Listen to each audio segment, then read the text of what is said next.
Hi kids and everyone joining us for our story reading session. We're back with reading Bimbo and Topsy and now we're on the 10th chapter. So we've come a long way.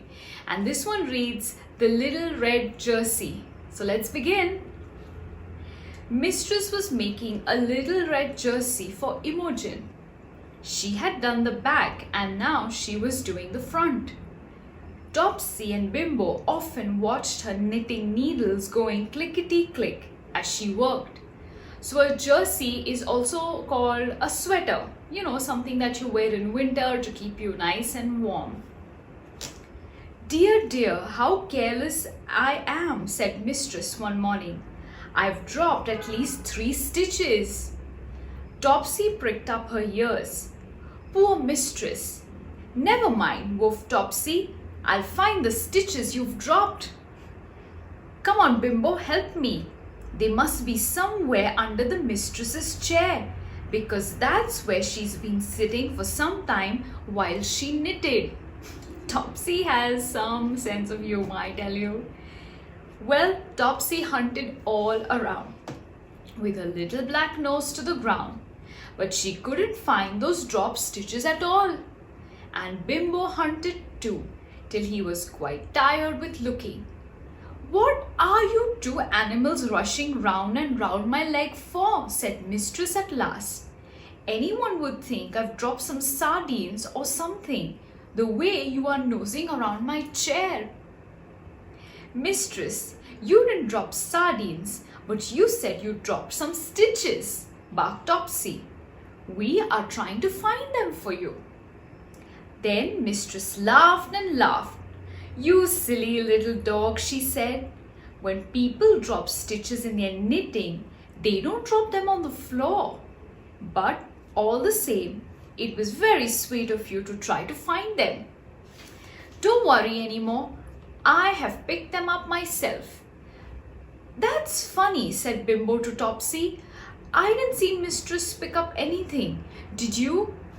Wow, it must be quite confusing for animals, right? When we say we've dropped something, but we actually found it later. And how do you actually find stitches? Well, let's see if Bimbo and Topsy can locate them. What I'm really worried about, said Mistress, is that I don't believe I shall have enough wool to finish this little red jersey. That's really a nuisance.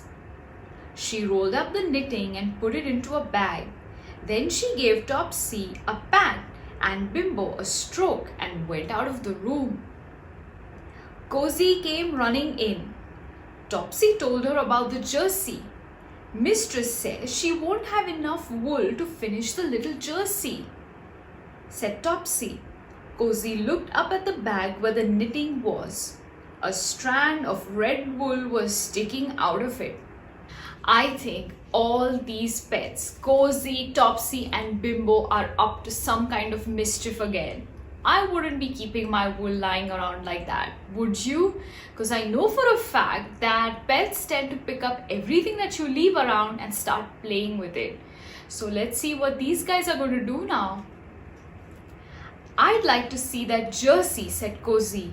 Let's get down the bag and take the jersey out. So the 3 animals got down the bag and Topsy pulled out the knitting with her teeth. One of the needles fell out on the floor and then another and another. Oh dear, said Cozy, we shall never find the right place to put them back. Look, Topsy, here's some loose wool. Do you think Mistress knew she had it? Topsy tugged at the wool with her teeth. It was really part of the knitting, but the puppy didn't know it. A very long thread unraveled itself. Topsy was delighted. I don't think Mistress is going to be happy with the end result of what's going to happen now, but we'll find out. Just look, she said. Here's a beautiful long bit of wool for Mistress. Pull it, said Bimbo, getting excited. This is fun. We'll pull the wool right out and then try and roll it up into a ball for Mistress to use. Maybe she will have enough then to finish the jersey. Well, you have to give it to Bimbo for thinking about Mistress. and she wanted to actually roll out the wool. So that's really sweet of her, don't you think so? So Topsy pulled. The wool came out in a very long string, more and more and more. It was great fun. Soon it stretched right across the nursery. I don't somehow feel as if we're doing a very good thing, said Cozy. Oh, don't be silly, said Bimbo. You've no idea how pleased Mistress will be when she sees the wool we found for her.